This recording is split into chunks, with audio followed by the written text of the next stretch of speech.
Internet tá ruim, vamos lá.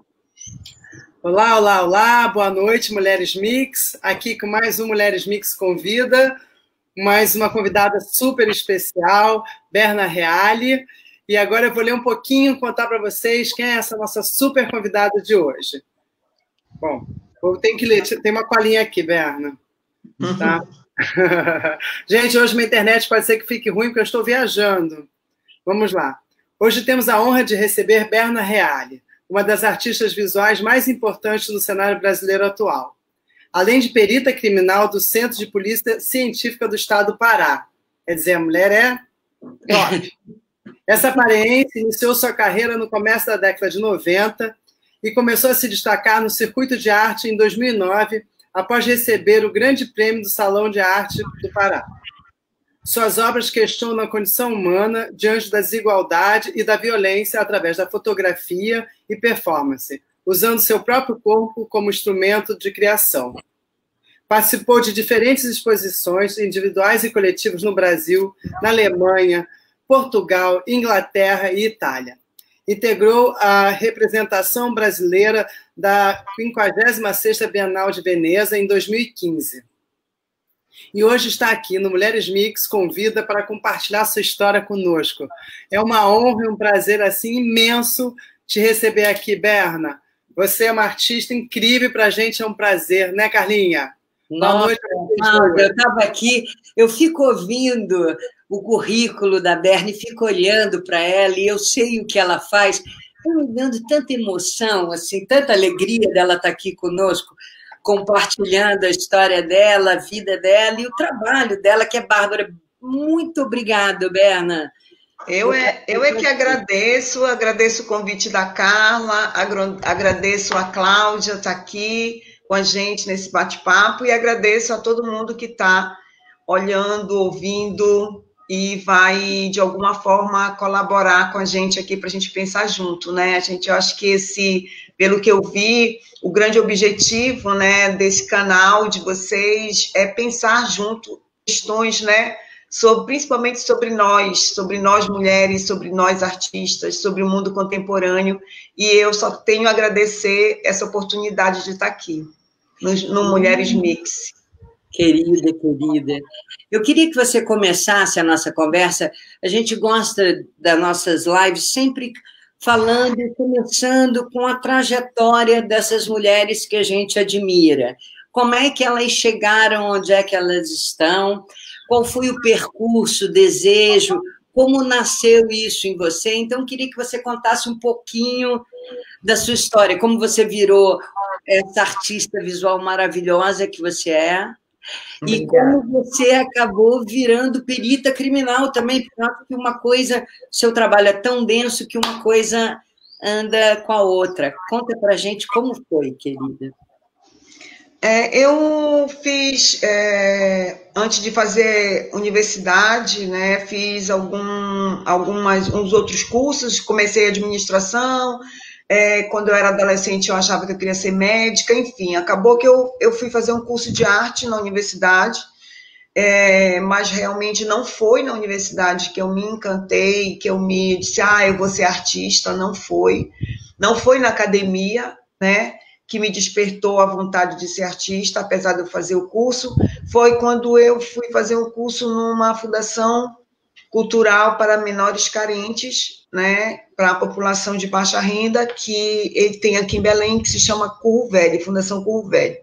Foi lá que eu entendi, na realidade, como a arte ela tem um poder de deslocar, né? Eu sempre falo assim que a arte e a filosofia são as únicas coisas que são capazes de você transpor, de você se deslocar, de você capaz de esquecer a realidade e se deslocar para um outro contexto, né? E aquilo me encantou muito, porque eu via como aquelas crianças, como aqueles adolescentes esqueciam aquela miséria que eles viviam quando eles entravam ali. E aí eu pensei, é isso que eu quero fazer. Eu quero fazer algo que desloque as pessoas, que as tire dessa realidade, às vezes, tão cruel. E aí eu realmente me interessei em fazer arte. Eu já estava no último ano da faculdade quando isso aconteceu. E de lá para cá foi muito difícil, porque não é fácil fazer arte, né? Arte não é uma coisa barata de se fazer, é uma coisa que você tem que ter tempo, e na maioria das vezes uma pessoa que não nasce numa classe alta, ela tem que fazer tudo para sobreviver primeiro, né? Então, eu demorei muito a poder fazer arte. Eu sempre falo que eu entrei no mundo da arte já velha, né? Eu fui uma jovem artista velha, porque eu tive primeiro que criar minhas filhas, eu tive que trabalhar, e mesmo trabalhando na área cultural, depois que eu me formei e tudo, fica muito difícil de você fazer, porque você tem que ter tempo para fazer arte, né? Muitas vezes você trabalha numa instituição, você trabalha numa administração que envolve a área cultural, mas isso não quer dizer que você esteja fazendo arte, né? Você está muito mais do lado administrativo, e por muito tempo eu fiquei longe do fazer artístico, né? Eu só consegui mesmo voltar a fazer arte quando eu me tornei perita criminal, que eu consegui ter mais um tempo e ter algum recurso para fazer arte. Então, não foi uma trajetória fácil, assim como eu acho que os artistas que estão nos escutando, ou que depois possam ver essa gravação nossa aqui, sabem o quanto é difícil num país como o nosso você optar por ser artista, né? É uma escolha bem complicada, porque você sabe que não vai ser um caminho fácil. Você sabe que você está trocando coisas, no sentido de que parte do que você vai receber vai ser prazer, né? Então, você sabe, você fala assim, quando você pensa em salário, você fala assim, ok, se eu estivesse fazendo alguma coisa que eu detesto, eu tinha que ganhar umas 15 vezes mais do que eu ganho. Como eu estou fazendo uma coisa que eu adoro fazer e que eu poderia fazer independente de qualquer horário, de 8 horas de trabalho, de 10, de 12, 14, 16, já trabalhei 22 horas no dia e fui dormir inteira, né? Dizendo assim, cara, foi maravilhoso o dia hoje. Cansada mais feliz, né? Cansada mais inteira. Então, eu acho que todo artista, de alguma maneira, vive essa experiência de saber que vai ser duro o caminho, mas que você é feliz naquilo que você escolheu, né? Quer dizer, que aquilo te dá um prazer. Eu acho que isso em qualquer profissão vale, de alguma maneira, sabe? Escolher na vida o que a gente gosta de fazer, eu acho que é o primeiro passo, por isso que a gente sempre fala, quer ouvir como é que as pessoas chegaram ali, porque as pessoas que mais se realizam, de alguma maneira, são as pessoas que têm prazer com aquilo que fazem, né? Porque senão é realmente muito duro qualquer coisa, né? Mesmo 8 horas de trabalho podem ser a vida da pessoa inteira de tão insuportável que parece. Com certeza, não, sem dúvida, você fazer o que você gosta, mas mesmo quando você gosta, às vezes você não tem o recurso mínimo, né? Principalmente nas artes visuais, que você tem que adquirir material, que você tem que comprar material, né? Nem sempre você consegue executar uma ideia que você tem, porque essa ideia, ela só se materializa a partir de coisas que são palpáveis, né? Que você precisa para construir aquela ideia. Então, as artes visuais uma carreira assim bem difícil, mas nada que você, com perseverança, né, e tendo sorte, eu sempre falo que é muito importante ter sorte. Eu acredito muito em sorte. Eu acredito que nós temos muitos artistas no Brasil talentosíssimos, nós temos uma cultura muito rica e temos grandes artistas que às vezes não têm, por mais até que tenham condições financeiras, às vezes não têm sorte, né, de estar naquele momento, com aquele trabalho para ser mostrado, uma série de fatores que eu acho, sabe? A capacidade técnica, mas também tem uma questão de sorte aí. Quando foi o primeiro trabalho assim, que você se reconheceu, você mesma como artista plástica? Como foi que você fez sua primeira assim, você fala, ai, gente, agora eu consegui expor. Lógico que eu sei que o artista é um ser inquieto, ele nunca acha que ele expôs tudo que ele gostaria de expor, mas pelo menos você conseguiu traduzir de alguma forma. Quando foi que você sentiu que você estava conseguindo traduzir aquilo que você tinha vontade de gritar, né? Porque é uma forma de você gritar para o mundo, né? As suas inquietudes, as suas questões, as questões que você acha que você abraça, né? Então, quando foi que você sentiu? Tem assim, vários trabalhos, né? Mas eu acredito, assim, tem trabalhos que eu sou apaixonada, que eu me emociono, assim, eu falo isso sem nenhum tipo de... sabe, eu não vou ser hipócrita, porque tem trabalhos que realmente se eu não tivesse feito, eu teria aplaudido quem fez. Eu não tenho falsa modéstia. Tem trabalhos que eu fiz horrorosos, que a minha filha fala assim, mãe, quando eu pergunto se esse trabalho está bom, mãe, para quem fez aquilo, aí cito o nome de algum trabalho que eu fiz muito ruim, esse está bom, entendeu? Esse está bom. Então, assim como tem trabalhos muito ruins que eu já fiz, eu tenho trabalhos que realmente me satisfazem como artista, mas eu acredito que o meu primeiro trabalho que eu disse assim, pô, eu consegui fazer uma coisa que eu fico feliz e eu me sinto artista, foi a minha primeira instalação que eu fiz externa, que o público da rua via, que foi uma instalação que eu fiz na fachada do Museu de Arte, do Museu do Estado do Pará, e as pessoas, quando passavam na rua, elas pensavam que o museu estava descascando, e eram 600 metros quadrados de fotografia, que eu fotografei a própria construção do museu, como se ele tivesse sem a capa, como se ele estivesse cru, como se ele estivesse em ruínas. E chamou muita atenção, e eu olhava e eu não acreditava que eu tinha feito. Então, aquilo foi meu primeiro trabalho. Nem é o trabalho assim, que eu mais gosto, mas é o trabalho que é quando você se identifica e diz, pô, isso aí é arte, assim, isso aí é uma coisa que eu quero fazer, entendeu? É uma coisa que eu quero fazer. E foi que ano isso, Berna? Foi em 2005.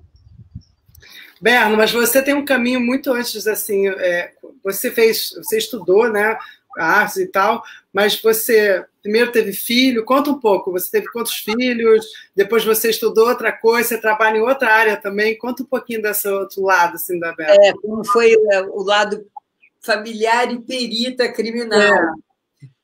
Eu tive filho muito cedo, tanto que eu tive que parar a universidade, né, não tinha condições de criar minhas filhas e continuar estudando. Então, eu já me formei muito tempo depois, muitos anos depois, que eu parei de estudar.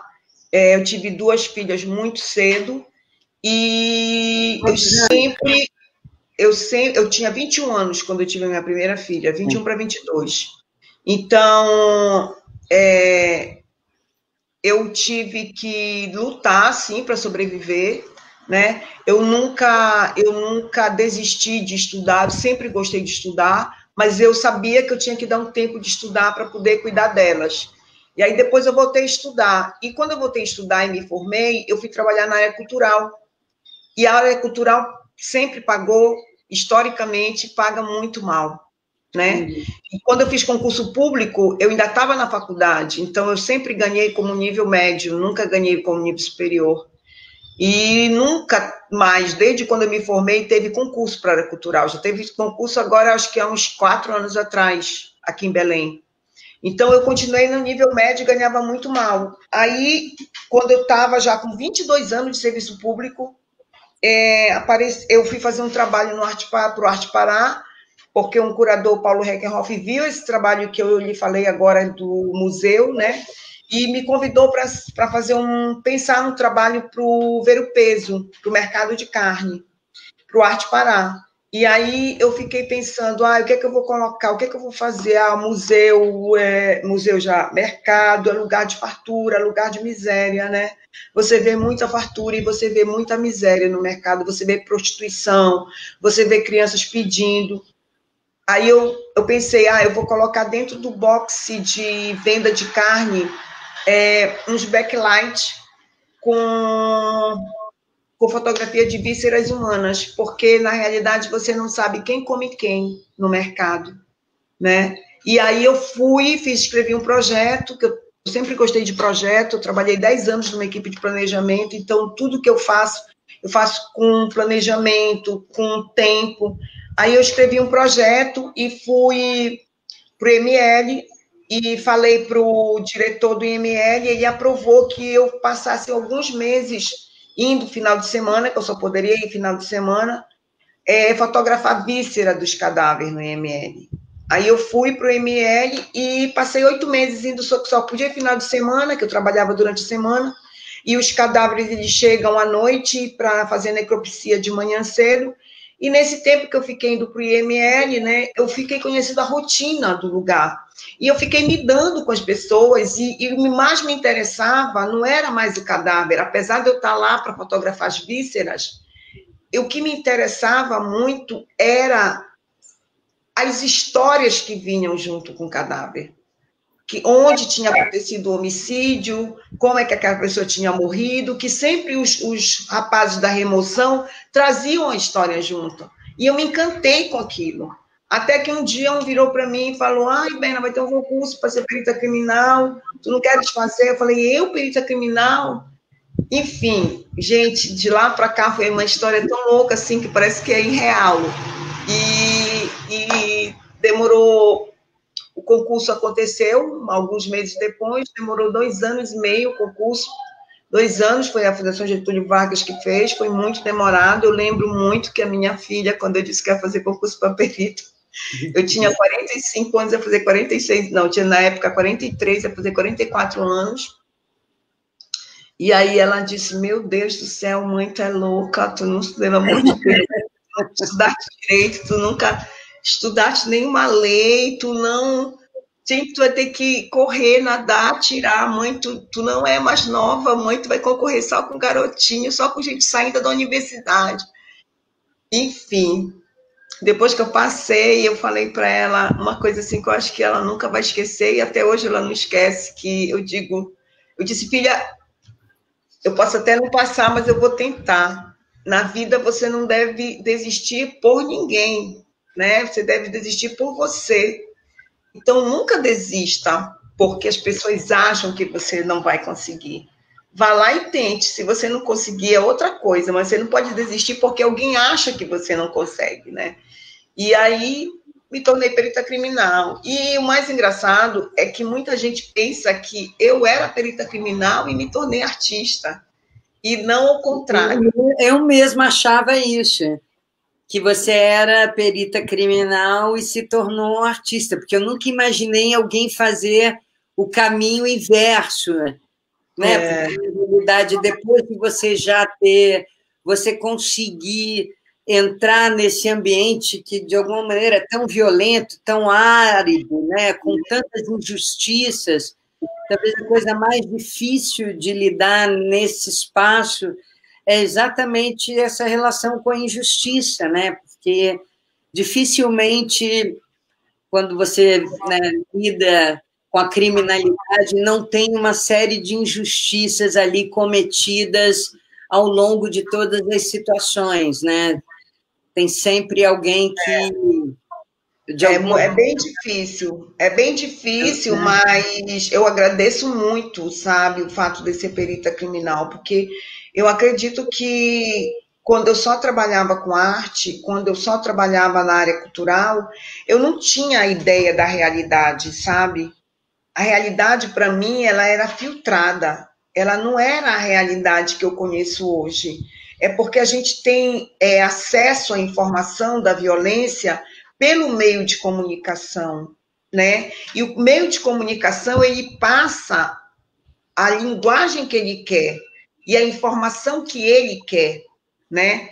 E quando, na realidade, você está lá no lugar, quando você é a testemunha primária do fato, é diferente. Você tem uma outra realidade, você conhece o fato como ele é, e aquilo é uma coisa que choca, assim, sabe? Deve ser uma fonte, né, muito inesgotável mesmo do seu trabalho, né? Porque você lida com uma realidade muito dura no dia a dia, né? Você ser perita criminal, você lida diretamente com morte, né? Com a finitude, né? Da vida de alguém. E a maioria das vezes de uma forma muito bruta, né? Muito violenta, né? E aí você fala, é uma realidade muito nua, né? Ela é muito estampada, né? E aí você é um celeiro para você também transformar isso em pensamento, né?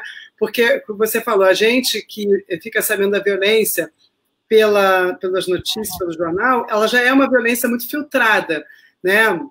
E ela é uma violência muito parcial, e ela não conta a história como um todo, ela, né, é muito tendenciosa. A Carlinha caiu. Ai, meu Deus do céu. Vamos só continuar, que daqui a pouco ela entra. É mais tendenciosa, né, porque ela vem de um lado que nós, como telespectadores, na maioria das vezes é através da televisão ou através de um jornal, né, escrito e tal, mas a gente, do lado de cá, a gente sabe muito pouco, né, dessa realidade, a gente sabe muito pouco até mesmo do que acontece realmente, porque a violência é muito maior do que ela é dita, né? Ó, já está entrando. Então, assim, como é que é para você assistir isso na sua vida, no dia a dia, e te traz muita inquietude de querer... Oi? Oi. Te traz muita inquietude de querer transformar o que você vê em arte? Na realidade, o fato de eu estar em constante, né, no meu dia a dia com essa realidade, que é uma realidade muito dura, me faz, de alguma maneira, tentar elaborar meios, por meio da arte visual, para fazer com que as pessoas sintam aquilo que eu não posso mostrar. Porque, como perita criminal, eu tenho uma questão da ética profissional, né? Então, por exemplo, só para exemplificar, minhas redes sociais, né? Eu jamais posto nenhuma cena, nenhum detalhe, nada, né? Eu tenho que ter uma conduta de perita criminal, porque a minha profissão exige isso, né? Mas o fato de eu ser artista me exige, me sufoca, me cobra de que aquela realidade que eu vivo eu tenha que passar para as pessoas. Como eu não posso passar aquela realidade do jeito que eu vejo, porque tem uma ética profissional e tem uma função pública que eu exerço, eu codifico aquilo, eu transformo aquilo, eu crio símbolos que falem sobre aquilo para fazer as pessoas refletirem. Então, o meu exercício mental e o meu exercício de processo criativo todo é esse.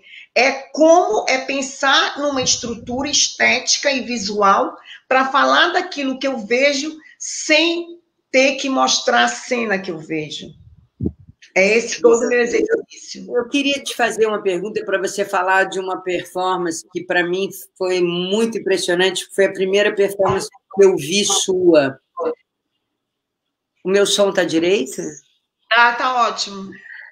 Que é aquela performance que você está carregando, que você vem andando com aquele carrinho, burro sem rabo, com uma quantidade de ossadas verdadeiras, de pessoas, e você passeou pelo Ver-o-Peso, você fez um passeio enorme pelas ruas, não foi? Passei no bairro periférico, né? Não foi no Ver-o-Peso, mas foi no Jurunas, que é um bairro com um índice elevado de violência, né?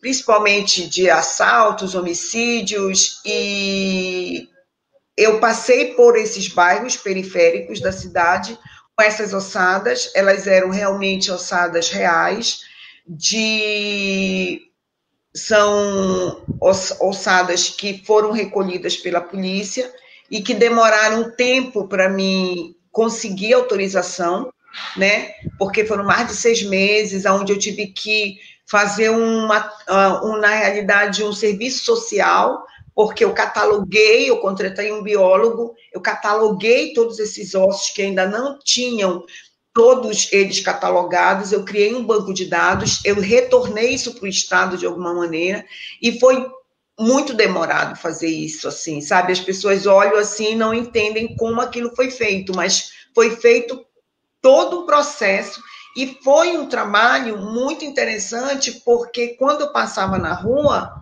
as pessoas se benziam, sabe? As pessoas se identificavam com aquilo ali, aquela mulher toda de preto, aquela mulher que era uma pessoa de luto, todos os símbolos ali era de uma mulher que estava de luto, né? E aquelas ossadas, é incrível quando você usa um elemento real, né? Ele passa diretamente o código, né? Se fosse ossada de animal, ele dava um outro sentido. Ali eram ossadas humanas e as pessoas se identificavam com aquilo. Então, o meu medo, na realidade, era, toda vez que eu vou para a rua, como é que você vai ser recebida? Porque a rua é um espaço inesperado, né? Por isso, a rua ela é uma coisa que ela me estimula muito como artista. Porque quando eu vou para quando eu vou para a rua não tem ensaio, né? Quando eu vou para a rua, ela é aquilo ali. Eu não sei quem está passando na hora, eu não sei se o cara vai me xingar, eu não sei se ele vai me jogar uma pedra, eu não sei se ele vai gritar, se ele vai cuspir. Então é um momento de muita energia. É um momento onde eu estou ali totalmente vulnerável, né? Eu estou totalmente vulnerável. É muito forte para um artista. Eu não sabia que eu queria fazer performance na minha vida. Eu descobri que eu queria fazer performance dentro da academia, porque antes eu não fazia performance. Eu descobri que eu queria fazer performance dentro da academia de polícia. Quando eu cheguei uma vez para a academia, eu tinha aula à noite na academia, era uma hora de pôr do sol, tipo 5 horas da tarde, 5h30, e a aula começava às 6 horas, eu cheguei mais cedo, e eu vi aquele monte de rapazes vestidos de militar, fazendo uma roda, e todos gritando, contando e rindo. E eu me aproximei para ver o que era, porque aquilo me chamou uma atenção muito forte. A luz, aquela luz alaranjada, aqueles homens todos de verde, todos em círculo, e tinha uma pessoa ali no meio. E esse outro jovem estava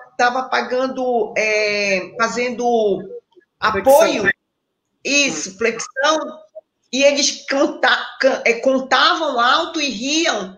E aquela cena foi tão forte para mim, eu disse, é isso que eu quero fazer. Eu quero fazer isso. Eu quero fazer algo na rua, algo que as pessoas passem e digam, eu quero ver isso. E aquilo me chocou tanto, porque era alguém em posição de demérito, em posição de sacrifício, e vários homens contando e rindo. Aquilo foi tão forte para mim, eu falei, é isso que eu quero fazer. E foi ali, dentro da academia de polícia, que eu descobri uma nova maneira de expressão artística que eu queria desenvolver. Para você ver como é que as coisas estão conectadas, né? Totalmente. Como é o nome dessa performance que eu estava falando? Ordinário. Ordinário. Ordinário. E eu tinha uma pergunta para fazer. Eram pessoas, essas ossadas eram de pessoas que foram assassinadas e que não se descobriu, porque eu tive uma identidade, o Brasil tem tanta morte violenta, tem tanta atrocidade, que aquilo me bateu, né? Eu moro no Rio de Janeiro, o Rio de Janeiro tem um grau hoje de violência estúpido, né?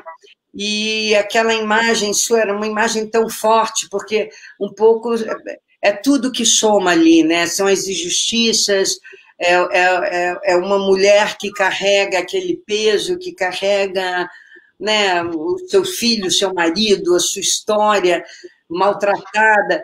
E aí eu me pergunto, quando você fez... Que ano foi essa performance? Eu já não me lembro mais. Foi em 2013. 2013, foi quando eu conheci, vi o seu primeiro trabalho. E essas performances você fotografou ou você filmou? Você tem elas filmadas?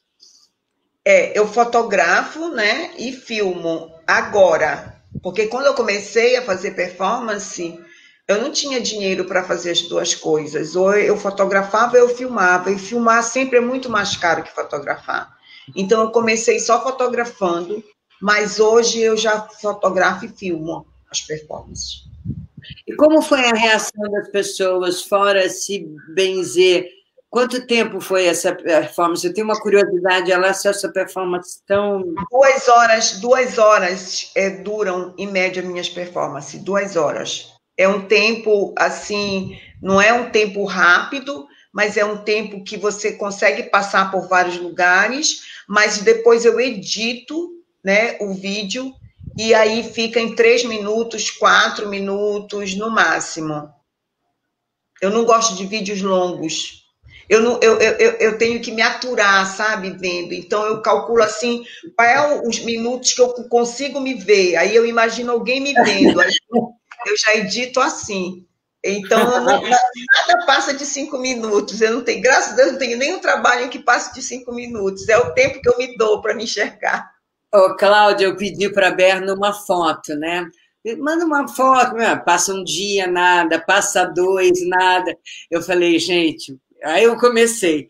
Você gosta dessa foto? Podemos usar essa? Pode, querida, pode? Eu falei, já entendi qual é o problema dela.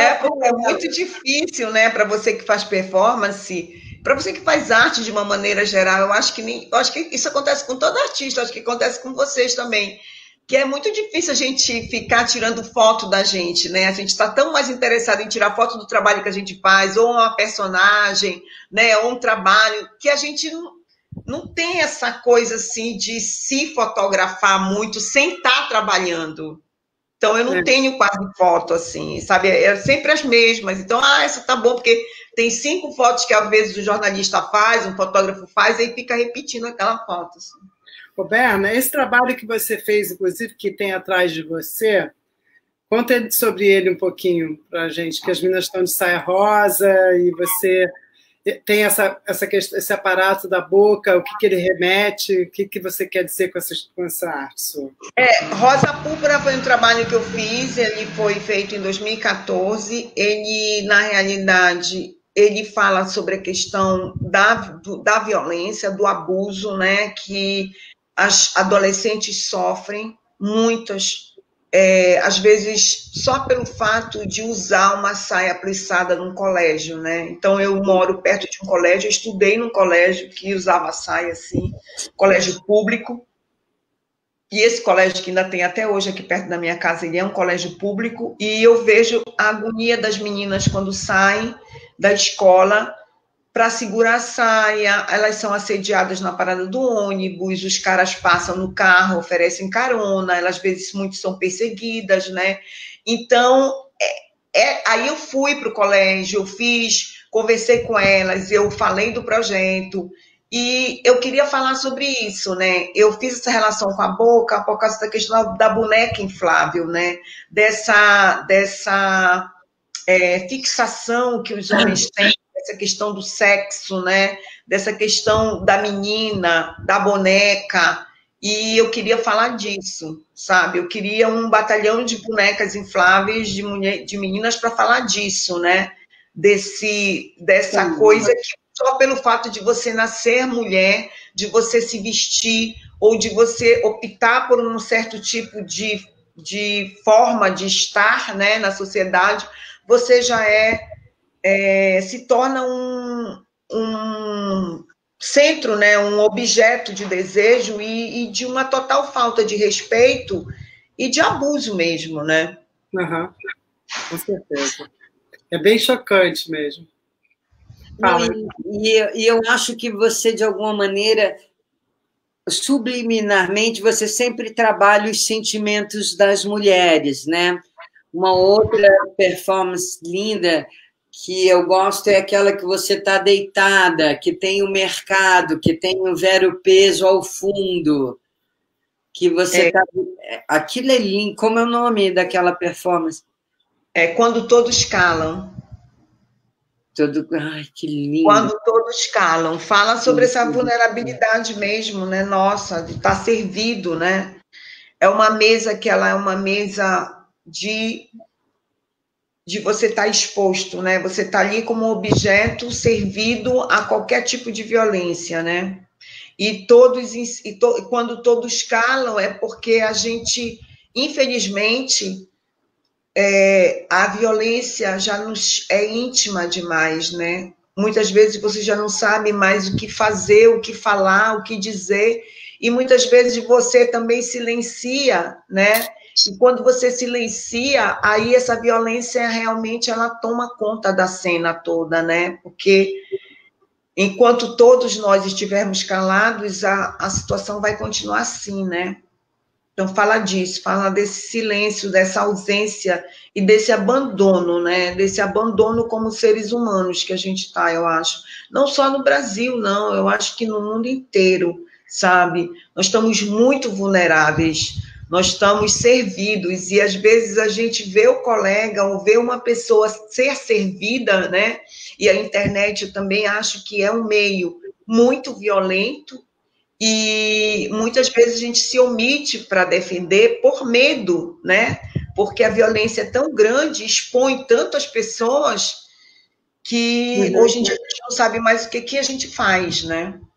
Porque não é só na parte física a violência, tem uma violência aí virtual que ela mata também, né? Pessoas se matam, as pessoas se suicidam, cometem suicídio por não suportar esse mundo que está, e pouca gente fala sobre isso, pouca gente fala dessa violência, que ela não te fere fisicamente a olho nu, mas ela é capaz de destruir, né? Então, hoje em dia, tanto na violência física da rua, da rotina, como no mundo virtual, está muito sério tudo. Nós estamos servidos, todos nós. Mas eu acho que isso a gente é porque as pessoas ainda não entenderam direito qual é o limite que a gente tem desse espaço virtual, sabe? As pessoas acham que porque estão no espaço virtual, elas estão no escritório da casa delas, entendeu? Que elas podem entrar onde elas quiserem, falar o que elas quiserem, né? Grosseiramente, sem nenhum pensamento por trás. Eu acho que isso é uma questão de tempo mesmo, para as pessoas entenderem que o espaço virtual é igual ao espaço real. Você não precisa me seguir. Eu não fui atrás de você para você me seguir. O meu espaço virtual é a minha casa. Se você não concorda comigo, vá embora. Não me siga, eu não estou lhe pedindo, não estou lhe pagando, não faço questão de ter 1 bilhão de seguidores, de jeito nenhum. Não, eu tenho muito claro para mim. Você fala assim, número de seguidores não faz a minha alegria necessariamente. Eu quero pessoas que acompanhem meu raciocínio, que acreditem no que eu penso, que queiram ver o mundo que eu vejo. Você tem a opção de amigo para ficar te xingando cada vez que você fala o que você pensa. Você fala, que amigo é esse, gente? Essa grosseria que você não consegue... Até porque passa a falar, né? Hã? Parte do princípio que são seus amigos, né? Que te seguem porque gostam de você. É isso. Mas é isso que eu falo. Hoje você está muito exposto, né? Assim como você tem essa facilidade de todo mundo se unir para reivindicar questões, para se apoiar, você também tem um outro lado que é muito cruel, de as pessoas lixarem, das pessoas causarem violência, agredirem. Sabe? Você já fez alguma coisa, alguma performance sua relacionada a essa questão da internet? Já teve algum trabalho para isso? Não, especificamente a relação à internet ainda não. Mas eu criei uma personagem, né, que é a Bi, e ela é uma personagem que ela foi criada para ela viver no mundo da internet, que é um desenho animado. É a primeira vez que eu fiz uma personagem que partiu primeiro de uma personagem minha na rua, e depois eu coloquei ela no desenho animado. E ela tem um canal, assim, ela está um ano parada, porque realmente tem tantas coisas que eu deixei ela, mas eu estou querendo retomar. Ela, tipo assim, ela tem um Instagram, ela tem 1.000 e poucos seguidores. Você nunca me falou isso. Ela tem 1.000 e poucos seguidores, ela tem culhão e tem peito, então ela eu sempre quis ter culhão, então eu acho, aí ela tem culhão, ela tem peito, e aí não, mas ela é linda, então ela é super, ela não fala, ela se comunica por símbolos, né? Ela se comunica por símbolos, por gestos, e é isso. A Bi está aí no mundo, a Bi já fez exposição em Nova York, a Bi é maravilhosa, agora eu só tenho que ter tempo para voltar com ela, assim, mais ativamente. Eu consigo ver ela? Consegue no Instagram, Bimassa, @Bi_Bi, não, deixa eu ver aqui como é. É Bimassa. O Instagram, porque na realidade eu nunca sei decor, mas eu já coloco aqui, já aparece. Bi_Massa_. Bi_Massa_. O pessoal saber. BI? BI, de Bi mesmo. Massa_. É porque não pode ser só Bi, né? Porque o Instagram não permite só um nome, né? Aí tem Bimassa. E Berna, adorei isso, tá vendo? Eu não sei nada. Uma coisa que eu queria que você contasse um pouco era como é o seu processo hoje, porque a gente estava conversando sobre o trabalho de perita dentro de você está num presídio hoje de mulheres. E uma coisa que sempre me chamou a atenção, desde quando a gente começou a trabalhar no Mulheres Mix, que a gente começou a fazer pesquisa de mulheres, era, em primeiro lugar, ver como tem um número muito menor de presídio de mulheres do que de homens. A maior parte dos presos do país e dos crimes são relacionados, não estou querendo fazer disso um panfleto contra o homem, então isso é dado, fato, não fui eu, não é culpa minha, isso é uma pesquisa que a gente... Você fala isso, daqui a pouco...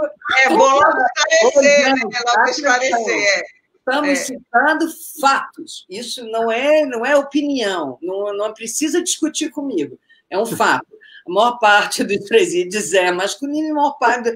Que assim como o maior número de livros escritos é dos homens, tudo é dos homens, os problemas e as coisas boas. Então, né, o mundo era deles, então é normal que eles estejam no comando dos livros ao presídio, a política, o que a gente quiser. E aí, conversando com você, quer dizer, isso já me chamou a atenção, quando a gente fazia pesquisa, e conversando com você, quando eu te perguntei, a maior parte dos crimes que tem em presídio feminino é o quê? Assassinato, é o quê? E aí você me disse que não, que 70% estava ligado a tráfico de drogas. A realidade do presídio feminino é essa, a grande maioria é tráfico. A grande maioria também, sem ser tráfico, né, que toma essa porcentagem grande, de quase 70%, é muito cúmplice, né, de algum latrocínio, está sempre envolvida, onde existe, mas é bem mais raro uma mulher que seja a protagonista, né? Tem alguns crimes, sim, tem crimes hediondos, sim, como qualquer situação, né, num presídio, mas são muito, muito menores. Sempre tem a mulher ligada ao tráfico, né, que estava no esquema, geralmente, com seu parceiro, né, ou fazendo parte de um grupo, né? Então, você nota que não é característica muito presente na mulher a questão da violência, da agressão física. Você nota ela muito mais envolvida com algo que gera uma outra violência, talvez econômica, por meio de conseguir uma via econômica, por meio do seu parceiro. E isso é uma característica diferente do presídio masculino, né? A violência, ela está muito mais ligada ao homicídio, ao latrocínio, né? Então, tem uma característica diferente o presídio feminino. Os crimes femininos são mais passionais, talvez. Exato. Exato. Na nossa pesquisa apareceu isso. Os crimes femininos são mais passionais. Quando é homicídio, é mais passional. Não que não exista, claro, toda regra tem sua exceção, mas várias exceções, mas na maior parte na pesquisa que a gente teve, a mulher ligada ao crime era muito ligada ao crime emocional. Fala. Berna, quando você participou dessas exposições fora do Brasil e você levou para lá, que tipo de arte você levou e como é que ela foi recebida lá fora? As pessoas compreendiam o que você queria dizer com a sua arte?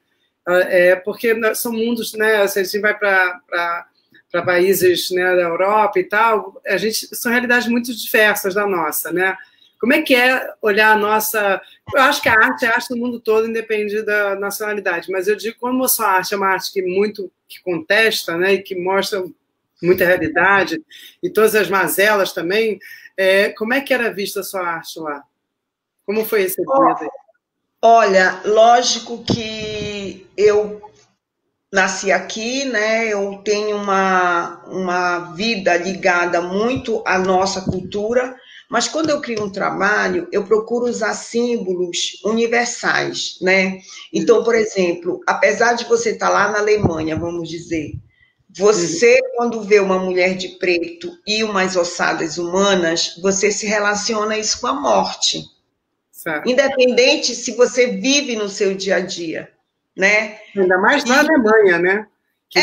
Independente se você está na Rússia, por exemplo. Inclusive na China, né? Na China, que é uma outra cultura, uma outra realidade. E você vê isso, você relaciona com a morte, porque esses símbolos da morte, eles são universais. Independente, claro, que tem cultura que tem o seu símbolo específico, né? Mas esse símbolo da mulher vestida de preto, de um monte de ossadas humanas que você identifica a caveira, você identifica o crânio, você imediatamente você relaciona com o símbolo universal. Uhum. Quando você relaciona, por exemplo, um cavalo vermelho, eu montada no Palomo, por exemplo, é um cavalo vermelho. Aquela coisa é linda. É linda. Aquilo é um símbolo universal. Então, é isso que eu falo, por exemplo, por que eu me encantei pela arte? Porque um chinês olhando aquela mulher com aquelas ossadas, ele se desloca para aquela realidade, né? Uhum. Quando você vai ver um filme, por exemplo, quando eu assisto um filme, sabe, eu me desloco para aquela realidade. Esse é o poder da arte, né? Uhum. De te deslocar. E é isso que te faz pensar. Porque, às vezes, tu te coloca numa situação que tu nunca vivestes. Essa capacidade que a arte tem e a filosofia tem, são as únicas coisas que tem, que não tem nada mais que faça isso. Nenhuma ciência é capaz disso. Nenhum livro científico é capaz disso. Não. De te deslocar, de você sair de você. Não é assim pensar sobre, é você se deslocar, você se colocar no lugar do outro. É só a arte e a filosofia que faz isso. Isso é maravilhoso, né? Com certeza. Nós somos privilegiadas, né? Qual é o nome do trabalho, Berna, do cavalo? Que é lindo esse trabalho. Palomo. É o nome do cavalo. Quando eu cheguei para fazer esse trabalho, esse cavalo é da polícia, né? Quando eu cheguei para fazer esse trabalho, que eu fui falar para o coronel lá que eu queria um cavalo e tal, porque eu tinha tentado o cavalo de tudo quanto é jeito. Perguntei para meus amigos que tinham dinheiro, se conheciam alguém que tinha um cavalo, não sei o que podia me emprestar um cavalo. Ninguém podia me emprestar um cavalo, ninguém queria me emprestar um cavalo. Eu disse, então eu vou lá na polícia ver se eles me emprestam um cavalo. E aí, quando eu cheguei na polícia... E eu contei para ele que eu queria fazer uma performance e tal, e mostrei o projetinho, falei tudo o que eu queria fazer. Ele falou assim, olha, Ben, eu tenho um cavalo tordilho, A gente não tem cavalo branco no Brasil, uma coisa que eu aprendi, eu era ignorante nisso. A gente não tem cavalo branco, a gente tem cavalo tordilho, que é aquele branco, mas que tem aquelas pintinhas né? Bem pequenininha. Eu tenho um tordilho que tu pode pintar ele, a gente conversa com o veterinário, nós temos um veterinário aqui na cavalaria, vocês podem fazer teste, e tu pode... tem um cavalo aqui que ele é um cavalo já bem idoso, mas ele é mansinho, e ele é um cavalo bonito, ele tem o porte que tu quer. Agora ele já tem, acho que ele já tinha 12 anos ou 14 anos, o Palomo. E eu disse, é o Palomo. Quando ele falou esse nome, eu falei, cara, é Deus, cara. É Deus. Olha, eu vou te falar uma coisa, eu não sou uma pessoa católica, fervorosa de estar em igreja, nem sou uma pessoa religiosa, não sou. Mas eu acredito que existe uma força do bem superior, energia que move tudo. Eu sempre falo que essa energia para mim é Deus, e eu sou filha de Deus com amante dele, cara, porque égua da pessoa privilegiada, protegida por um cara lá de cima sou eu. Quando o cara falou Palomo, eu disse, é esse cavalo. Porque Palomo é a pomba da paz, né? E aí eu fazer uma performance falando sobre violência em cima de um cavalo, que o nome é Palomo, é assim, para mim, bom. Estava assim, tudo fechado, né? Você falou assim, tudo... Ô, Cláudia, tem alguma pergunta? Não, olha, quer saber alguma coisa? É muito bom, tem muita gente falando muita coisa, né? Eu falei isso para ela, porque fica... O Evaldo Rodrigues de Oliveira, estou aqui estupefato, num bom sentido. A artista Berna, que não conhecia, mas vou correndo depois ver os trabalhos dela. Obrigada, Mulheres Mix. Aí tem a Cristiana Burlamac, que falou Bienal de Veneza 2015, muito orgulho. Acho que você deve conhecer, né? Conheço a Cris. Então, assim, as pessoas estão muito... As pessoas querem saber onde vê o seu trabalho. A gente também depois fazer uma seleção para botar no Mulheres Mix também, né, Carlinha? A gente podia combinar com a Berna, onde é que a gente acha, por exemplo, as performances? Onde é que as performances filmadas, os filmezinhos? Você não coloca em lugar nenhum? Eu coloco, tem algumas na internet, geralmente eu coloco 30, 40 segundos, porque esses trabalhos, eles vão geralmente para museus, né, para exposições, eles, na realidade, quando eles saem da rua, eles têm o formato de mostrar em espaços de arte, né? Geralmente, performances que ainda estão em circulação, eu coloco 30, 40 segundos, porque minhas performances são tão curtas que se eu abrir para a internet toda, fica complicado depois de mostrar no espaço expositivo, que tem uma leitura curatorial, que tem um outro perfil, sem ser o perfil de mostrar em espaço da rua na hora que eu faço. Mas você sabe que eu acho que é interessante, já que estamos vivendo um momento Covid, que parece que esse momento Covid não termina tão rápido quanto a gente gostaria, que você desse um pouco de acesso para as pessoas, escolhe. Você tem tanta coisa tão legal. Não, de vez em quando eu coloco, por exemplo, eu coloquei agora na Semana da SP-Arte, a performance que eu fiz agora, recente, que foi Ginástica da Pele, eu coloquei praticamente 2 semanas aberto para todo mundo ver. O Ginástica da Pele foi o que a gente botou no Mulheres Mix, as fotos das mulheres? Não, Ginástica da Pele é uma última performance que eu fiz esse ano passado, de 2019, que são com 100 jovens na faixa etária de 18 a 29 anos, que representam o sistema carcerário brasileiro. São jovens brancos, pardos e pretos, dentro da catalogação que o IFOPEM faz, né? Não é eu que faço, o IFOPEM, quando você entra no sistema prisional, ele cataloga pela cor, pela certidão de nascimento, e aí eu fiz um trabalho sobre isso, sobre essa tonalidade de cores, e claro que 60% são pardos e negros que ocupam os presídios, né? E eu falo disso, que sempre são os pobres, sempre são os pretos, sempre são os que vivem à margem. e esse trabalho fala disso, né? E esse meu último trabalho eu deixei 2 semanas aberto.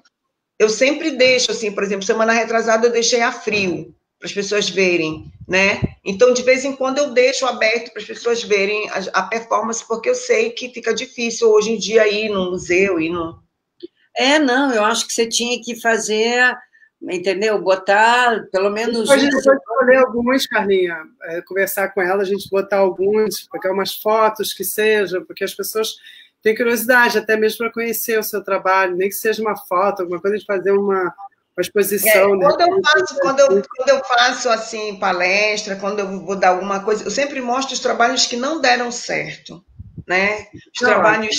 Os trabalhos que eu errei, que eram horríveis. Porque eu acredito, assim, que a gente é muito vaidoso, né? Como eu acabei de falar, a gente tem orgulho do que a gente faz, às vezes quando a gente acerta, então a gente fica feliz pra caramba. Mas só que quando a gente erra, é quando a gente mais aprende, né? Então, a gente, na realidade, deveria mostrar na internet os nossos erros. E, para isso, eu criei um canal no Instagram chamado Hospício. Tem 1000 e poucos estudantes de arte, ele é gratuito, a pessoa só tem que pedir para se inscrever. E lá a gente discute tudo sobre processo criativo. Lá eu falo dos meus erros, eu falo o que não deu certo, eu falo onde eu errei, como eu fazia portfólio quando eu comecei, o que estava errado, o que pode melhorar. Então, é isso que eu acho, sabe? Em vez de eu estar colocando meus vídeos na internet, mostrando meus trabalhos, que já ganharam algumas menções e tal, eu resolvi fazer o contrário. Eu resolvi fazer um canal onde as pessoas colocam ali os seus problemas, seus erros, porque eu acho que eu estou ajudando muito mais.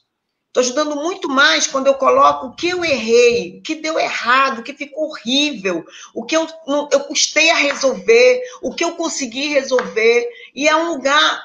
Eu tô agora com essa campanha de Natal que eu estou fazendo no presídio, tá parado, mas... Eu já estou com saudade de lá, porque é um lugar onde as pessoas comentam, onde os meninos dizem, Berna, obrigado pela dica, ou então, olha, eu também errei nisso. E aí você contribui. Porque se a gente for só colocar as coisas que deram certo, ficar se passando essência, você não ajuda ninguém, você não avança, sabe? Eu sinto que tem muito jovem aí que está precisando disso, porque não tem aquela mão que diga, eu também fiz isso errado, batalhei pra caramba, custei pra caramba, e ninguém me disse como era fazer, como é que eu podia melhorar. Então, esse ano da pandemia, eu abri esse canal, que as pessoas vão lá e as pessoas dizem, pô, Berna, o que eu posso fazer, como eu faço portfólio, como é que tu resolveste essa performance, eu falo como é que fazer uma produção, eu falo o que é para rua com cavalo, eu mostro como foi, eu digo os passos, eu falo do ofício. Instagram, né? Hospício. Então, na realidade, é hospício com O mesmo, é simbólico. Mas... É isso que eu acho, sabe? Em vez de eu criar um canal, as pessoas ficarem vendo meus vídeos, ficar dizendo, a Berna tem um trabalho legal e tal, essas coisas elas vão acontecendo.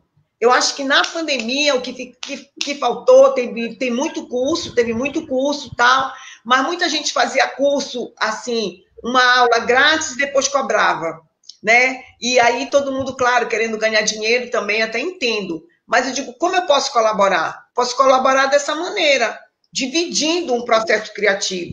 E foi muito legal, está sendo muito legal nessa pandemia. Esse grupo de artistas, já estão mais de 1000, né? Maravilha. Olha, a gente vai... em 1 minuto, a gente vai dar tchau para o Instagram e vamos encerrar a live no Facebook em 10 minutos, 15. A gente não tem que desligar correndo. Então, Cláudia, você que está vendo aí o tempo, vê qual é o momento que a gente faz tchau, Instagram. Na verdade, a gente tem que fazer agora. Então, eu vou falar, porque já vai dar 59. Então, pessoal, queria agradecer a presença de todos, agradecer a Berna, nossa convidada muito especial de hoje. Estamos muito felizes de tê-la recebido aqui. Obrigada. Obrigada a todos que estiveram conosco aqui nessa live maravilhosa. Obrigada. Obrigado, gente. Vai. Pronto. Raquel, continua. Não, porque senão não dá. Fica aquela coisa... Tem uma coisa interessante, porque a gente vai... Eu tenho certeza que tinha muito xingamento, porque onde Berna está é polêmica. Tem elogios e tem xingamentos, tem questões. Eu acho muito legal isso. Pena que é muito rápido para a gente discutir tudo, né?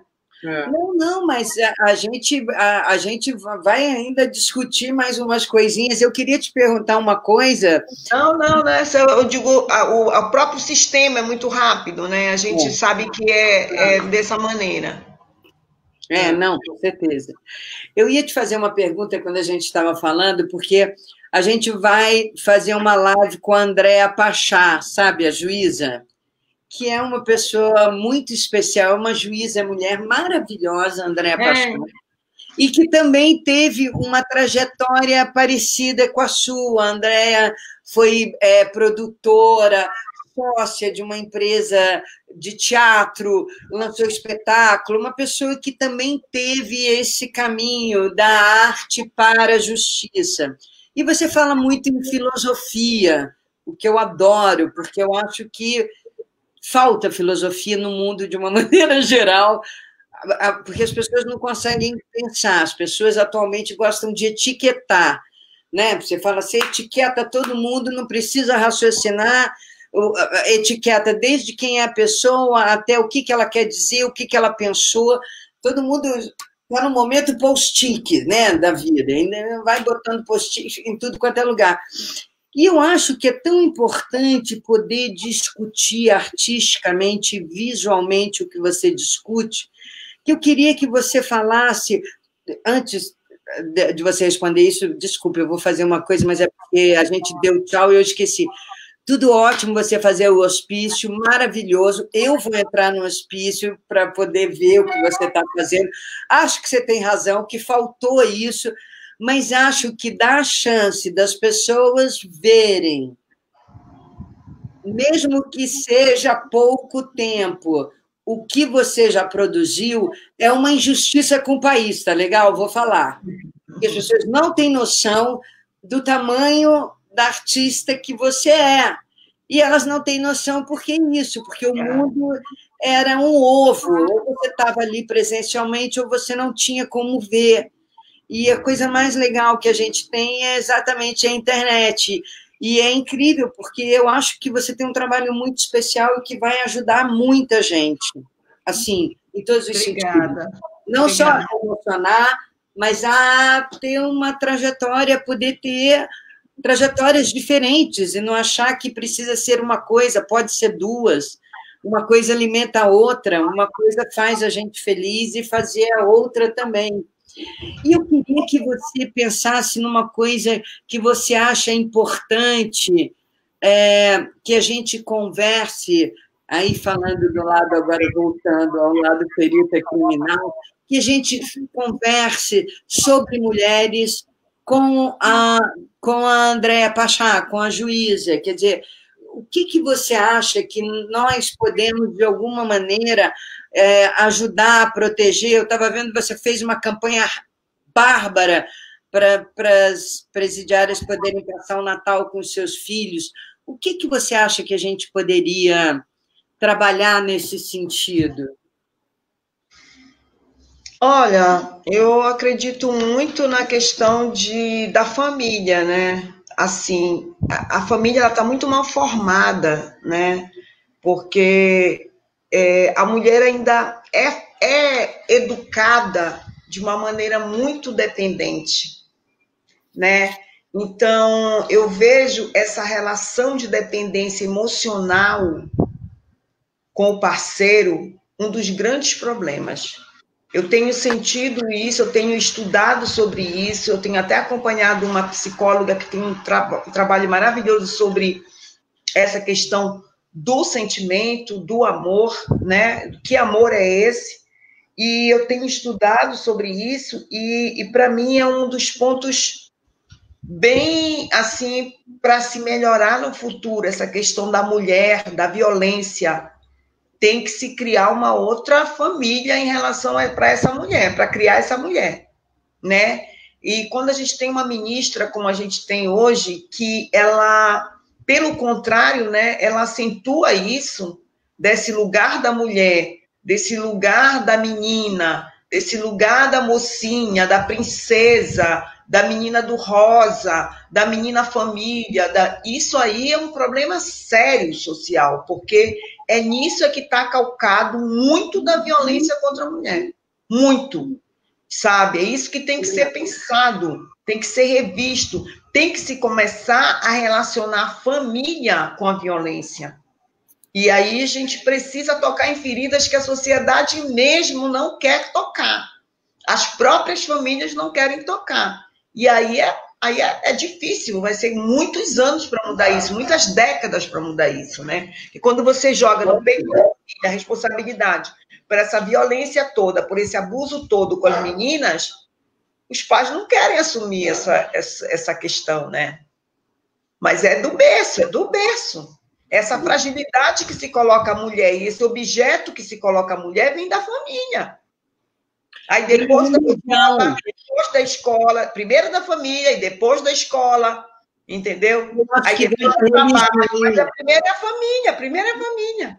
Eu acho que vem da religião, na realidade vem da sociedade, do mundo, como ele está concebido hoje. A religião é uma grande parte, mas a moralidade da família está muito atrelada à religião. Mas mesmo as religiões diversas, elas têm essa base, família e religião, ela é muito sedimentada, sabe? Cristãos, ortodoxos, todos, ela é muito assim, ela é muito construída, porque é elas que formam a família, né? Elas que formam a família. Não, porque eu acho que a família vem disso, essa sacralização da família é que tem que ser revista também. Né? Não, eu só falei isso porque é uma coisa que a gente está estudando, eu venho estudando já há muito tempo, que é essa relação, porque se você, quando começa a estudar as religiões, a gente percebe que não existe modelo, o modelo masculino não mudou dentro das religiões. Ele é um modelo descrito, eu não estou entrando em mérito nenhum de espiritualidade nem de credulidade, mas estou dizendo no que você tem ali escrito. O papel, o personagem, o modelo masculino continua inteiro. O modelo feminino foi quem mudou. A mulher que antes tinha um personagem muito claro, muito definido, que era ser esposa e mulher, tem lutado durante muitos séculos para poder ter outro modelo. Não que ela vai deixar de ser mulher, não que ela vai deixar de ser mãe, não que ela vai deixar de ser nada, mas ela poder ter outra, né, outra face perante o mundo. Quando você fala família, é porque, de alguma maneira, está tudo enclausulado, né? Se a gente olhar o nosso mundo, o mundo que a gente vive foi construído basicamente dentro de um conceito religioso do cristianismo. Porque quando você olha uma família que não é convencional dentro da religião, a primeira coisa que as pessoas falam é assim, é uma família desestruturada. Né? Ela tem uma família desestruturada. Quando não tem a mãe, o pai, aquela coisa ainda, não é... a família dela é toda desestruturada. Então, essa questão da desestrutura, da estrutura, tem muita relação como se forma a família. E quem forma a família é a religião. Você está coberta de razão. Ela que forma a família. E aí ela que, na realidade, coloca essa mulher como objeto de violência. Desde o momento da família. A gente, por mais que a gente pense muitas vezes de forma diferente, aquilo já está tão entranhado dentro da gente, porque a família fala com a gente dessa forma, né? A escola fala com a gente dessa forma, né? O lugar de menina, fecha a perna, senta direito, e coisas que você vai escutando desde muito nova, né? Então você vai ouvindo aquele negócio, quase um mantra, né, na sua cabeça, que você vai ouvindo e você vai acreditando. E mesmo que você não concorde com aquelas coisas todas, mesmo que você seja contra essa forma de vulnerabilidade que a gente coloca a mulher, porque eu sou mãe de 3 meninas, né? Eu, além de eu ter 3 filhas mulheres, venho de uma família de 3 irmãs, onde eu perdi minha mãe muito cedo, fui criada por um homem. Então, e aí eu me separei e meu ex-marido já não mora mais aqui, então eu crio sozinha minhas 3 filhas. Então, se você pensar que a gente vive num mundo que, por mais que a gente tente, né, tenta, porque minhas filhas são altamente engajadas, né, são novas ainda, mas a mais velha é bem engajada, ela me posiciona o tempo inteiro, e olha que eu não me acho uma pessoa tão careta e tão... Nada careta. Nada disso, muito pelo contrário. Mas eu vejo que, às vezes, eu ainda falo coisas que tem muito a ver com o que falaram para mim. É uma repetição, o que você escutou no colégio. É muito difícil você tem que, o tempo inteiro, se prestar atenção na sua fala, né? Para que você não cometa os mesmos erros, né? Para que eu não fale para minha filha uma coisa que eu não gostava de ouvir. Então, o tempo inteiro... E também sem que seja uma coisa muito pesada, muito carregada, né? Então, assim, não é fácil, porque essa questão da estrutura mesmo que a gente vem, da escola, da casa, dos pais, apesar de eu não ser de uma família careta, mas eu vejo que tem pessoas que ainda prestam atenção. Mas é separada. Mas é quase como se... Né? Gente, a gente está em 2021, ser separada ou casada não faz a menor diferença, mas tem gente que ainda tem essa questão da ser mãe separada, quase como se, então é largada, né? A gente escutava muito isso, né? Eu, quando era jovem, passei por isso. Então, assim, eu acho que é muito difícil na minha idade, né? Porque eu acho que para minha filha vai ser mais fácil, mas na minha idade, agora, o tempo inteiro eu me policio para eu não botar elas num lugar de mulher frágil, que tem que casar para ser alguém. Não, vai correr atrás do seu sonho, vai estudar, vai ser alguém antes de pensar em qualquer coisa. Mas o costume da fala, cara, terrível. Tem que estar toda hora, né, pensando, repensando, porque a gente passa, né, os padrões. Não. Você sabe o que eu ia falar? Eu acho que tem a Simone de Beauvoir, quando disse há 60 anos atrás, ninguém nasce mulher, torna-se. Ela queria falar exatamente isso.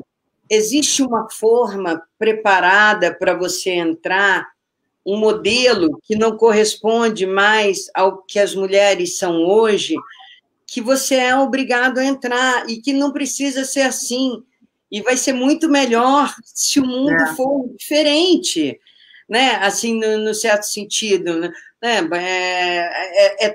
Você estava falando de filósofo, vou falar último, assim, quando você lê Sócrates, Platão, todas essas sociedades, os homens e as mulheres tinham igual valor, pensavam igual, votavam igual. Você tem isso era uma coisa que mudou numa outra página da história. Você tem uma raiz que poderia ser melhor e que foi sendo alterada em função da necessidade que a gente teve no mundo, né? E que as religiões foram surgindo, e as religiões são tão importantes para nós, né? Para que a gente conviva nesse estado que a gente tem, né, da vida, que você não sabe de onde você veio, né, que horas você vai embora, não tem contrato assinado, a vida ninguém, você entra sem contrato e sai também sem contrato. Então, é muito delicado todo esse painel, né? Se a gente não souber mudar ele com calma e inteligência, vai ser terrível. Eu acho que a nossa live foi maravilhosa. Muito obrigada. Eu estava querendo dizer que eu quero chamar você para trabalhar comigo, tá? Eu estou fazendo isso publicamente porque é tão verdadeiro. Não tem, o Gregório não pediu a mão de alguém em casamento no meio do... Não foi, não sabia. Esse convite, que é até vermelha, gente. Olha, então é isso. Mas será uma honra. Se você arranjar um papelzinho aí para mim, alguma coisa, uma pontinha, algum lugar, eu vou. Será uma honra, uma grande honra. Eu acho que a gente tem muita coisa bacana ainda. Seu trabalho é incrível. Assim, gostaria muito também de conseguir mostrar eles de alguma forma no Mulheres Mix, que eu acho que as pessoas precisam ter contato com isso, as pessoas precisam se sentir incomodadas, porque você só vai mudar se você se sentir incomodar, né? Se não te incomodar, tá tudo bem, é que nem sapato, né? Pode estar grande, mas não está machucando, tá tudo bem. Então, a gente não pode acostumar, né? A gente não pode acostumar com a violência, a gente não pode acostumar com maus tratos da mulher, a gente não pode acostumar com o vizinho gritando do lado, com a mulher todo santo dia, e achar, briga de marido e mulher, ninguém mexe com mulher, mete sim. A gente não pode se acostumar com as mazelas, né? Com as coisas ruins. Então, eu acho que a arte, ela vem para isso. Então, para a gente, assim, como mulheres mix, como mulher, como produtora cultural e tudo mais, é muito importante ter sua arte divulgada e falar dela e mostrar ela. Então, para nós, foi um orgulho tê-la aqui conosco. Gente, para mim foi uma honra. Duas mulheres maravilhosas. Eu já conheci o trabalho da Carla. Eu até falei para ela que, coincidentemente, uma amiga, a gente estava falando sobre um roteiro que a gente está escrevendo, uma amiga falou, tem uma cineasta que eu gosto muito, a Carla Camurati.